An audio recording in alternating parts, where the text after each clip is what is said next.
Good morning and again welcome back to my daily blog. Video শুরুতেই জানাই সবাইকে happy Diwali. Diwali উপলক্ষে একটা আলপনার অর্ডার ছিল, সেটাই করতে যাচ্ছি। সঙ্গে যাচ্ছে আমার এক বোন তনু। এই তো আমরা চলেও এলাম। আলপনাটা করতে বলা হয়েছে ঘরের বাইরে যে বারান্দা হয় সেই বারান্দার মেঝেতে। তাই প্রথমেই মাপঝোপ করে আমি প্রথমে কালারগুলো বের করে নিচ্ছিলাম। কালার হিসেবে ইউজ করব আমি ফেব্রিকের কালার। আমি বলেছিলাম সাদা, লাল এবং হলুদের উপর কম্বিনেশনে করব। প্রথমেই বেস কালার হিসাবে আমি রেড কালার ইউজ করে নিচ্ছি। যেহেতু পুরো আলপনাটা আমি রেডের উপরেই রাখবো, তাই মাপঝোপ করে পুরো আলপনাটা আমি রেড করে নিব ফার্স্টে। এই তো পুরো রেড কালার একদম আমার হয়ে গেছে। এই রেড কালারের ওপরেই আমি হোয়াইট দিয়ে আলপনা করব। রেড এবং হোয়াইটের কম্বিনেশন যেহেতু খুবই সুন্দর ফুটে ওঠে, সেই জন্য আমি রেড এবং হোয়াইটের কম্বিনেশনে রাখবো। তারপর বাইরেটা আমি একটা হলুদ কালারের বেস করে নিচ্ছি, যাতে আলপনাটা আরও সুন্দর লাগে দেখতে। তোমরাই বলো তো, এই রেড আর ইয়েলো এমনিতেই কি সুন্দর লাগছে না? বেস হওয়ার পর আমি প্রথমেই গোল গোল করে নিয়েছি। এই গোল গোলগুলো করার একটাই কারণ, যাতে সব আলপনাগুলো একদম সমান হয় এবং দেখতে খুবই সুন্দর লাগে সেজন্য। এ হলো তনু, ওর খিদে পেয়েছে বলে বাড়ি থেকে খাবার নিয়ে এখানে চলে এসেছে আলপনা দেখার জন্য। আর এ হলো দেবু।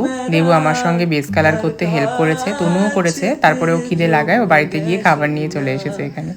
যেহেতু মাপঝোপ করার জন্য আমার কাছে কোনো যন্ত্র ছিল না, সেজন্য কোথাও কোথাও একটু ভুল হয়েছে, সেগুলোই কারেকশন করে নিচ্ছি। প্রথম যে গোলটি রয়েছিল তার ভিতরে আমি এই ডিজাইনটি করেছি। এবার করব আমি দ্বিতীয় গোলটি।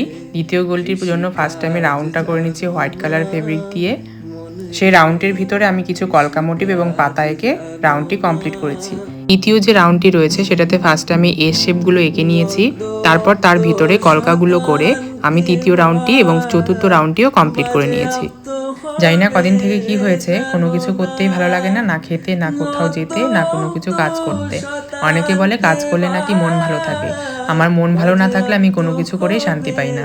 অনেক কষ্টে আলপনাটা শেষ করেছি। জানি না কতটা কি করতে পেরেছি, তোমরাই আমাকে জানাবে পরে। যেহেতু আমরা গ্রামে থাকি, আমাদের এখানে আলপনাটা দিওয়ালিতে খুব কমই চলে। আমরা যখন ছোট ছিলাম তখন খেজুর কাটা এনে সেই খেজুর কাটা গেটের সামনে লাগানো হতো, সঙ্গে কলা গাছও লাগানো থাকতো এবং সেই খেজুর কাটায় সুন্দর করে ফুল সাজানো হতো। তারপর রাতে মোমবাতি এবং প্রদীপ জ্বালিয়ে খুব সুন্দরভাবে গেটটাকে সাজানো হতো। এখন যদিও সেরকমটা আর করি না, কিন্তু সেই স্মৃতিগুলো খুবই সুন্দর ছিল। লাস্ট যে পার্টটি আমি ইয়েলো কালার বেস রেখেছিলাম, তার উপর এই ডিজাইনটি রেখে বাকি আলপনাটা শেষ করলাম। সবাইকে দীপাবলির অনেক অনেক শুভেচ্ছা জানাই। আমার আলপনাটি কেমন লাগলো জানাতে কিন্তু কেউ ভুলো না। খুব সাবধানে বাজি ফাটাবে, শব্দবাজি থেকে দূরে থেকো। নিরীহ প্রাণীদের ওপর বাজি পটকা ছোড়ো না, এটা তোমাদের কাছে আমার রিকোয়েস্ট। খুব মজা করো, খুব আনন্দ করো, খুব সুন্দরভাবে কাটাও দীপাবলির দিনটি। দীপাবলির রাতে যেভাবে চারিদিক আলোকিত হয়ে ওঠে, তোমাদেরও জীবন এইভাবে আলোকিত হয়ে উঠুক। ভালো থাকো, সুস্থ থাকো। আর আজকে আমার আলপনার মিনি ব্লগটি তোমাদের কেমন লাগলো অবশ্যই কিন্তু জানিও। দেখা হচ্ছে নতুন কোনো ভিডিওতে। থ্যাংক ইউ সো মাচ সকলকে।